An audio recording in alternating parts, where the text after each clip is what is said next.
Hi everyone, what I'd like to do today is give you a full tour of the trip computer screen here in the 2015 Audi A3 and S3. We are sitting in a US market 2015 Audi S3 Prestige with the advanced technology package.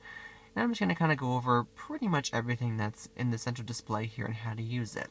Now let me go over the controls here really quick. It's all operated from the steering wheel here. This is what we have for controls. Let me turn on the map lights so you can see them maybe a little better, hopefully. I don't know if you can or not. But we've got a scroll wheel right here, which you can push in to select OK. Scroll up and down. We have the main menu buttons up here, left and right. I'm going to call these the main menu buttons, and I'm going to call this button here the sub-menu button. So let's go back over to the display here. So when I use the main menu buttons, what we're cycling through is basically the four color coordinated main sections. We have trip computer, which is red, entertainment is yellow, phone is green, and navigation is blue.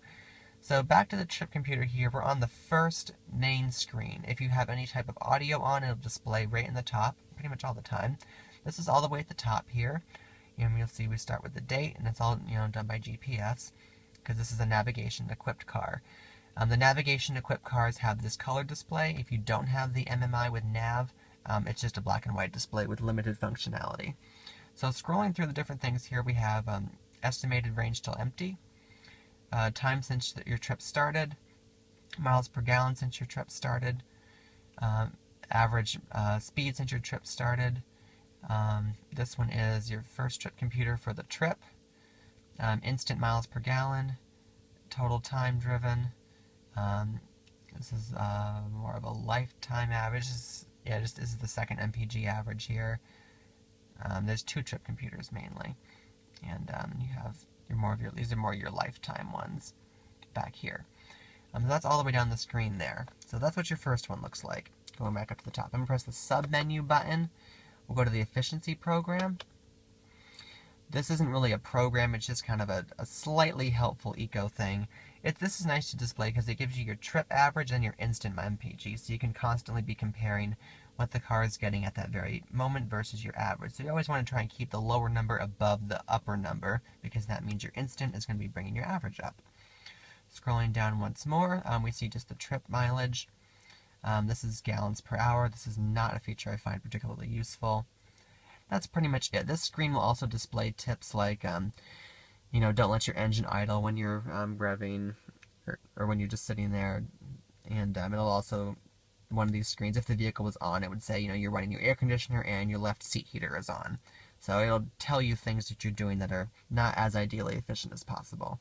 But it's not actually going to put the car into an eco mode. Pressing this sub-menu again, we'll go down to digital speedometer. This is pretty self-explanatory. You just get a giant digital speedo with your trip functionality right down at the bottom in a smaller version. Below that we have assist. This screen is just for the assistance package, really. So this thing gives you distance information when you have your adaptive cruise control set to on. It tells you what distance you're at. It also tells you if the car with Audi Active Lane Assist is detecting a lane or not. Typically that'll only come on the highway with really clearly marked lanes. Lap timer, if you're going to track your car, you can see different parameters there. Let's see, and then there's just display darkened. So this just darkens the display. Now if you're like freaking out and going, where'd my screen go? You have to press the sub menu button again to get the screen back. So that's your trip computer. Going over one with the main menu over to this one, we have the entertainment screen. I have it on presets right now. If you press the sub menu button, you can change your sources basically. So that'll bring your sources up. So you really do have pretty good steering wheel functionality right here.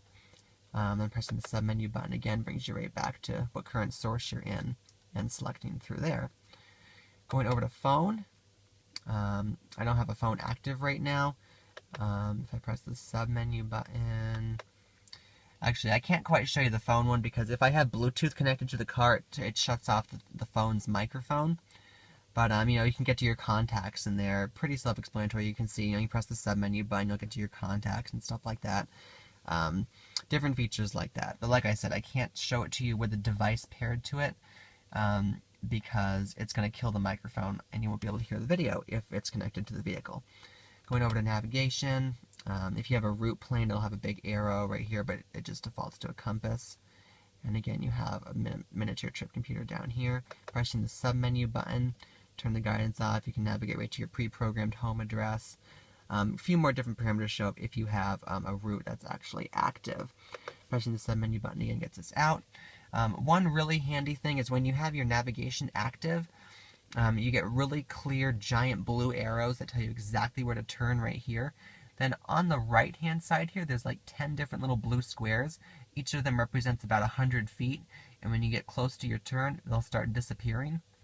So that's actually, it's a really useful tool. It sounds really simplistic, but it's pretty useful to help you judge when your next turn is going to be.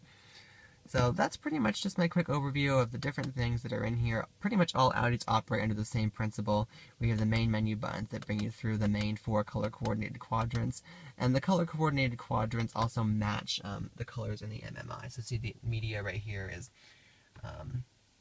yellow, navigation turns blue, telephone is green, and then if I go to menu and I go over to car, it's back to red.